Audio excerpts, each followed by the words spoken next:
Chinese smartphone makers started the wave of packing strong specs into sleek phones with attractive price tags to beat out the iPhone in China. Companies like Meizu, Xiaomi, and Oppo led the charge for cheap phones, but nowadays, high-end budget phones are a dime a dozen, and you can buy a quality smartphone for less than $300 with ease. The affordable phone market is well and truly saturated, and companies need absolutely stellar devices to compete in this cutthroat world. We decided to give the Meizu M3 Note a spin to see how it compares to other high-quality budget phones like the Huawei Honor 5X and the Lenovo G4 lineup. Plastic back scratches too easily. We know what you Apple fanboys and girls are thinking, that phone looks an awful lot like an iPhone. You're not wrong, but that's not necessarily a bad thing.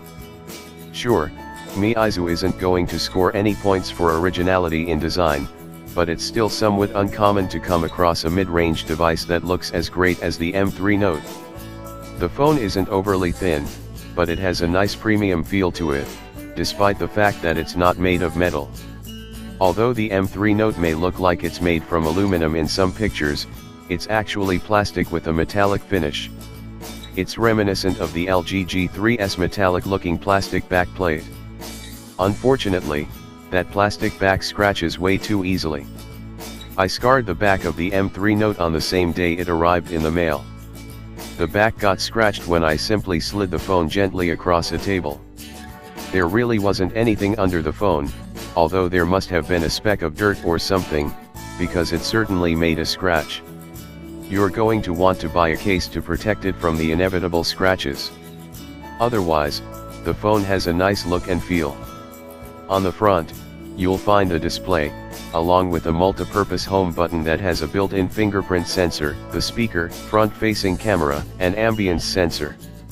The phone is built so that the front-facing camera and ambience sensor look as similar as possible, and the two sensors are placed on either side of the speaker for perfect symmetry. On the back, that's no different.